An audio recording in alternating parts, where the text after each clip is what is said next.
तो दोस्तों, शादी सीज़न में शादियां तो आपने बहुत अटेंड की होंगी, बट कभी बान की रस्म अटेंड करने गए हो?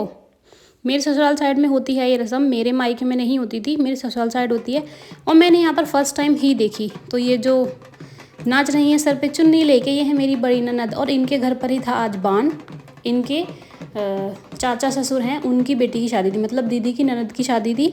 तो यहाँ पे लगन सगाई जो होती है उसके बाद में हर दिन एक जितने भी दिन होते हैं वो बान की रस्म होती है। और अलग अलग रिलेटिव्स के यहाँ पे जाके वो दूल्हा या दुल्हन जो भी हैं वो रहते हैं। एंड शाम को नाच गाने के साथ बढ़िया खाने पीने के साथ में उसको उनके घर पे छोड़ के आया जाता है। बाकी दिन वो अपने मतलब दिन भर वो अपने रिलेटिव्स के यहाँ पे रहते हैं।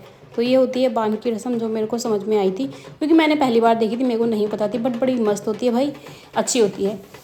तो हम अपनी दीदी के यहाँ पे पहुँच चुके थे और वहाँ से फिर ढोल नगाड़ों के साथ में जो दीदी थी जिनकी शादी थी, एकता दीदी, उनको लेकर जा रहे थे सारे के सारे, मतलब दीदी के घर से लेके उन मतलब मेरी ननद के घर से, और वो जिनकी शादी थी जो दुल्हन थी उनके घर तक ऐसे ही नाचते गाते हुए गए थे। तो ये होती है वो रस्म। एंड उन दीदी को वहाँ पर छोड़ दिया, फिर वापसी में सारे जने आए और दीदी के यहाँ पर ही खाना पीना सब कुछ था, खाना पीना खाया, सारे रिश्तेदार आए। तो मेरे को बहुत अच्छा लगा। और ये 2 बार मैं जा चुकी दीदी के यहाँ पर। और देखो दीदी की साइड ना सारे के सारे लोग सूट पहनते हैं, जैसे 99% लोगों ने सूट ही पहना होता, बल्कि मैं तो 100% बोलूँ तो भी चलेगा, क्योंकि मेरे अलावा मुझे वहाँ साड़ी में कोई नहीं दिखा। बट मुझे साड़ी पहनना बहुत पसंद है, तो मैं भाई साड़ी में गई। और हाँ, थोड़ा बहुत डांस मैंने भी किया, थोड़ा बहुत ही किया, ज़्यादा नहीं किया, बहुत आराम आराम से, क्योंकि जैसा कि आप लोगों को पता होगा मैंने कंसीव कर रखा है, मतलब मैं प्रेग्नेंट हूँ। तो ऐसे में ज़्यादा नाचना कूदना अच्छी बात नहीं है ना। तो इसीलिए हल्का फुल्का डांस कर लिया। और बाकी देखो ये दीदी का घर है जिनकी शादी है, लाइटिंग वगैरह से भी पता चल रहा होगा आपको कि इस घर में शादी थी। और यहाँ पे हम वापस आ चुके हैं।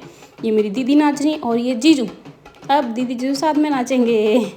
और यहाँ पे टेंट वगैरह लगा हुआ है जो दिख रहा होगा आपको, वहाँ पर खाने पीने का है सबका।